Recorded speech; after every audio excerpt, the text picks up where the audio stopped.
8, 7, 6, 5, 4, 3, 2, 1. Here we are again with HFLE for all of we. This is an initiative of the Barbados Association of Guidance Counsellors, and today we are here with SHERNELL, BELLE-ALEXANDER from St. Leonard's Boys School. And Kim Jones, Comblemere School, up and on. And I am DONNA TULL-COX, the guidance counselor at the Graydon Seeley Secondary School. Now, which do you think it is better to do? Do you think it's better to give or to receive? Well, that's our topic for today. And I'm here to let you know that science even, research has shown that it is better to give than to receive. And today we're going to be talking about selfless giving. That is giving simply because you see a need, giving that is of some kind of sacrifice to yourself so that somebody else that you know or even somebody that you do not know will benefit from your action. Giving so that somebody else feels just as good by receiving your gift to them as you feel actually giving it. And basically giving without even being asked to give. So we're going to look at some of those things in a few moments over time. And we're also going to look at ways that you can actually give that don't involve money at all.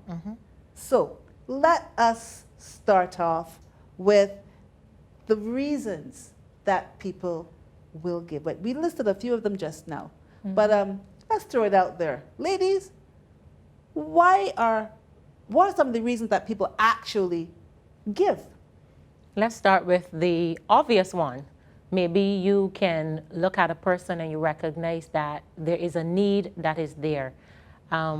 We see sometimes, even quite recently highlighted in the media, you may be able to see that a person is suffering or that a person is in want of something. And you have the ability to assist.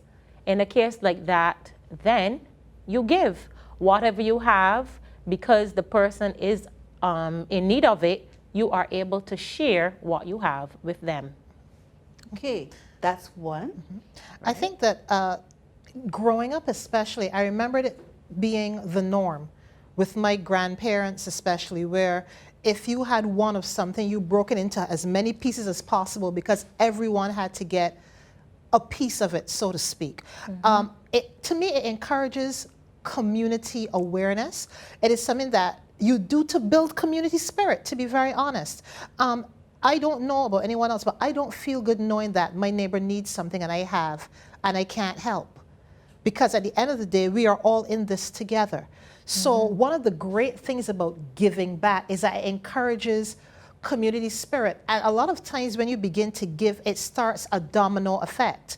So you start it and somebody else says, well, this is a good idea. Let's see if we can do this together. And somebody else joins and somebody else joins. And before you know it, you have a club of people giving back just for the sake of giving back. Not for any reward, not for any recognition, just for the sake of helping someone who might not be able to help themselves.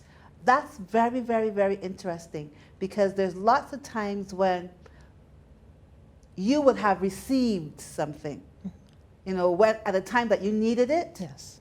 Or sometimes at a time that you may just have wanted, but mostly when you needed it. And now you are in the position to do something similar for somebody else. So it's not only just the selfless giving, but it's giving back, almost like if you're paying something forward. Paying it forward, paying right? it forward. And that's another thing that we have adopted because of giving, the whole paying it forward. I remember at the beginning of the pandemic, when everybody was rushing around for alcohol and things like and cleaners, everybody was buying up the last thing. I remember being in a store and there was one lone bottle of alcohol left.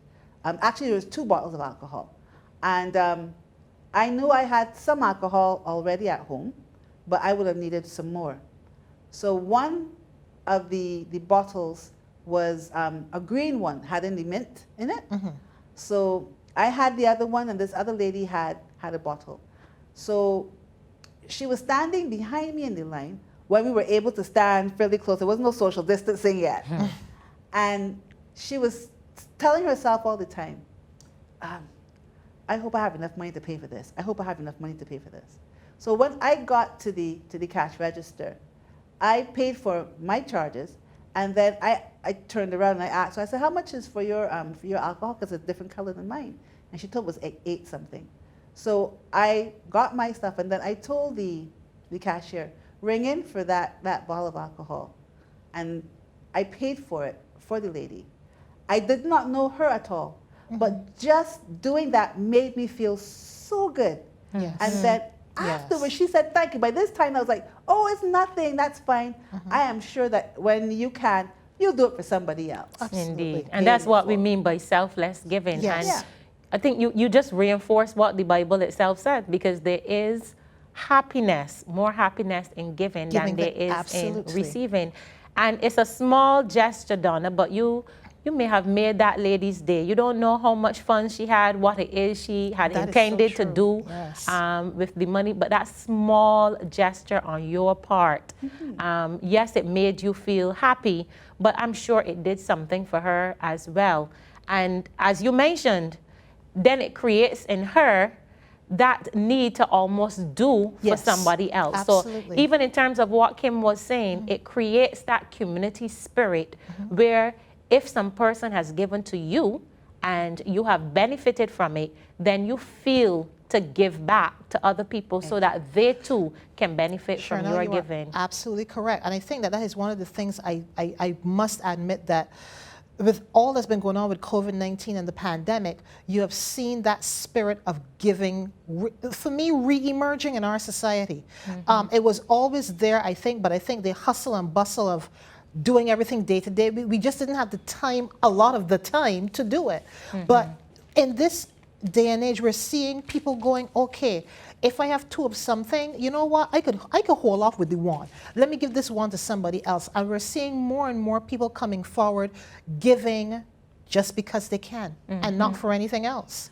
I remember, I don't remember the child's name, but I was so proud of him. This little boy was saving money to buy, I think it was a cell phone. Yes. Remember him? Yes. And he took the money and he bought chickens. Yep. To give to people who needed food. And it was such a big deal in the eyes of other people that, you know, the media came and looked for him and highlighted his story. Now, we're going to be looking at the benefits of giving, because in this child's case, apart from him feeling good about what he had done, you know, the same companies that he would have turned on and spent the money buying the phones from, decided, you know what? That is such a good, so we're going to give you a phone. Absolutely. So sometimes you never know how your good deed of giving is going to come back to you. They didn't sell him a phone at discount prices. They gave him a phone. That's nice. Right? That's right. So it was paid forward in another way, you know? So while we're on the topic now of the benefits of giving, what are some of the other benefits besides just feeling really good about having helped somebody else, whether you know them or not? And the whole aspect of the community spirit being built up is another benefit. Connecting with other people is also very good, because in our hustle and bustle, as Kim said, we kind of forget how to connect with people on a level other than, hey, what's up, how you doing? Right. Agreed. Or just pass people without saying anything, you know? And Donna, go ahead, Kim. what I was also thinking is that it is also good for your health. When you feel good, I mean, things can get so stressful that when you do something that actually feels good just because, it actually, the endorphins kick in, I call them the happy chemicals. They kick in and you feel good. And feeling good also helps to lower your stress levels. It helps you to relax, helps you to enjoy the simple things in life. You know, just doing good for someone or for any person, any human being, just because you can, feels so good. And the better you feel about yourself, your stress levels will be lowered. And you'll be more confident. Kim, two things. Yes, it is raising your self-esteem and your confidence, and you feel good about yourself. But then sometimes it takes focus off of the problems that you are experiencing. That is true. So whatever you're going through, sometimes if we sit there and we are just consumed with us and where we are and what it is that we need, we can get depressed. Correct. But when you decide, what is an area where I can assist somebody else? It takes that focus off of you and your problems, and you start to help somebody else. That is and then so that, true. again, that whole feeling of, you know, raising your self-esteem, I have contributed to making another person happy, Yes. starts to spill over on you, and then you start to feel happy. So you can see even the emotional impact that giving can have. So we encourage young people to do that selfless giving. Absolutely. You know, feelings are contagious. And there's nothing like seeing somebody else express gratitude of something that you've done for them, that making you realize that you too have so much to be great, not only to offer, but to be grateful and thankful for. That is true. All right? That is true. So it raises even that in you. And when you have that feeling of gratitude, I always say that it helps you to get more things that you really need at the time that you really need it. Correct. I'll give you an example. When my hand is closed, it's hard for me to receive something. True. My hand is closed, I can't take anything. But when I give away or give something, I have to open my hand. And when I give, my hand is open to receive something. That's right. Right? So just think about it. When you give, you're opening yourself up to receive. And that's another fantastic benefit of giving. Right? And what we want to also reinforce is it doesn't even just mean receiving something physical, but it can be a mood booster. So Yes. you are receiving that whole happy feeling. This, you know, I've contributed to society, I've contributed to making somebody happy. I have a purpose in life. I Yes. can do things. So don't just think about, okay, if I give and so sees me giving, then maybe I will get. Nah, remember the focus is on selfless giving. Absolutely. And once you do that, not looking necessarily for anything in return, the response that you're going to have is going to be amazing. And Shernell, also, and we were discussing this even before we came on camera, about the fact of when you're looking now at applying to colleges and so on. They don't just want your academics, they don't just want your grades. They want to know what else have you done outside of your schoolwork. So have you been in any leadership positions? Have you volunteered? There's some careers that when you go into them, to study those careers, unless you can prove that you have volunteered in that field, you will not be accepted into that university. So for example, you want to be a veterinarian, but you've never volunteered at an animal shelter or at the RSPCA or a vet's office, then do you really want to be a vet? You know, they want, I've actually heard college reps say, finding people with good grades is easy. What else can you contribute? How have you helped your community? How have you made the world a better place for you being in it? So all of these things will come back. So as you give, you're also receiving what you need as it pertains to your academic future and your future career as a whole. So it's a give-get situation, and it ends up working out very well. So from as early as you can begin to volunteer and give back, do it. You're helping someone else, but you will end up very directly also helping yourself. Exactly. And the other thing too about this whole getting when you give Again, it's not that you're doing it as SHERNELL has rightly pointed out. It's not that you're giving to get. No. It's just the way the world works. When you give, you get, That is true. right? Whether it is material or not. So open hands, open hearts, open eyes, all right? When you give, you get, all right? And because of that, we're going to take some time now to look at what are things that you can give. You know, people, when we talk about the act of giving, they always think about money. I don't have anything to give. You have a lot to give. Yes. So let's take some time now and look at a few things that you can give besides money, all right? One thing comes to my mind that is very selfless.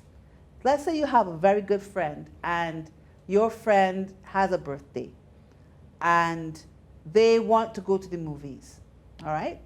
Great. I know it costs a little bit of money, but for your friend's birthday, they want to see a movie that you don't particularly like.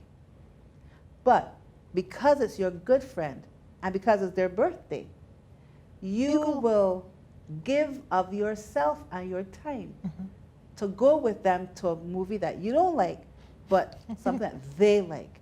So sometimes doing what somebody else wants to do, to celebrate them for a little bit, to make them feel good, is also an act, a selfless act of giving. Yes. I'm thinking two things. We're talking to young people, and one thing that young people have is a lot of energy. I mean, the older you grow, you know, till you start to hit a certain age, you recognize, wow, whew, I feel drained, and sometimes it's still morning. So young people have a lot of energy, and that is something they can also give back. And you can give back in so many different spheres. You can give back at home in terms of if you recognize, okay, mommy and daddy are a little tired, how can I step up? What can I do? You have more energy, you can wash the beers, you can lawn the lawn, you can go and you can do so much more and still have energy to go. So that is one way that you can study how can I use my energy at home and other places to help individuals. That is great. And then I'm also thinking Kim really hit a nerve there when she talked about giving and volunteering. A lot of young people ask, what can I get out of it? Am I getting paid? How much am I getting paid? It's not always about that. Sometimes you can gain experience from being out there and, you know, sharing what you have and hearing what other persons also have in the field. So you give of your time and you give of your energy, and you are able to benefit from selflessly giving. I was also thinking about another situation you have where you have more than you need. I'll give a simple example. You used to play with dolls, and you have, let's say, 13 dolls at home, and they're sitting down there because you're past your doll phase. And you know that there's somebody or a child somewhere in the neighborhood, or you might not even know the child, but you've heard of the situation that they don't have anything to play with. You're not using them. It makes no sense hoarding them. Donate them to someone else. You can give to someone else and let them benefit from the joy that you had when you were a little younger. The things that you like to keep close to you. I will not lie, I had a Kermit the Frog from when I was a little girl, and Kermit the Frog is still there until my dog chewed him up. Now Kermit does not exist. But honestly, some of us keep things when really and truly, if we open our closets and our cupboards and we look, we realize, you know what? I don't need this, you know. I don't need this right now. And I'm not saying you give away the things that are, you know, in bad condition, but there's some things we have in really good condition that are just sitting there. And you guys know some of the things you have at home too. Give to someone who can use it and make better use of it than just it being in your closet. Great. Those are wonderful. Giving in terms of volunteering, giving of yourself with your energy, give to service organizations as well. A lot of us could do well to join up with other people who want to give and do things for others as well. Various service clubs, Lions, Rotary, the Boy Scouts, Girl Guides, you know, things like that, cadets. A lot of these organizations, church groups, they do things for others, and they give you a platform. a way to reach other people in terms of giving. And again, remember, a lot of this stuff is contagious. So if Yes. you're with a group of people who are already thinking, yeah, let's do something for somebody else, it's good. That is a fantastic way of giving. And there's also a couple more things because, as usual, we're running out of time, right? Sometimes you might see a complete stranger looking downcast, all right? And sometimes just giving a word of encouragement. Good morning. Hi. A Hello. hi, hello, you A okay? smile. A Yeah. smile. Yeah. Those things are free, okay? And they don't have anything to do with you trying to, get to know them, to ask for anything. It's not a request, it's just to cheer somebody else up. Giving a compliment. Oh, giving a compliment is so nice. And I don't mean the, hey, you look like, what did they, you look like macaroni and chicken, right? You look like peas and rice, a nice compliment. We have to learn how to give nice compliments because that too can really make somebody's day. Absolutely. All right? So in the few seconds that we have left, final words on the act of giving, paying forward, giving back. As young people, you may not have a lot of money, but there are so many other things that you can give. And I want you to give out of your heart, not reluctantly, not under compulsion, but be a cheerful giver. Give to people and you will be amazed at how it is going to impact on you. Thank you. And I will reiterate what she said. Do not give to get, just give to give. Yes. That's enough. Right. And I'm going to end here with that same thing too. Give and you'll feel so good. So this is my challenge to you right now. I want you over the next 6 days, each day, to do something specific in the act of giving. And let us know what you've done and how it made you feel over these 6 days. You can send your emails to bagc@email.com, or you can drop a note to your guidance counselor through your HFLE class at your school and let them know by putting the word giving in the subject. We'll know exactly what you're talking about. So at this point in time, we have to bid you adieu. The French there. I'm giving away some French today. So on behalf of all of us, we want to just tell you to hang in there because HFLE is for all of we. Bye, see you soon, and stay safe. Bye, everyone. Bye.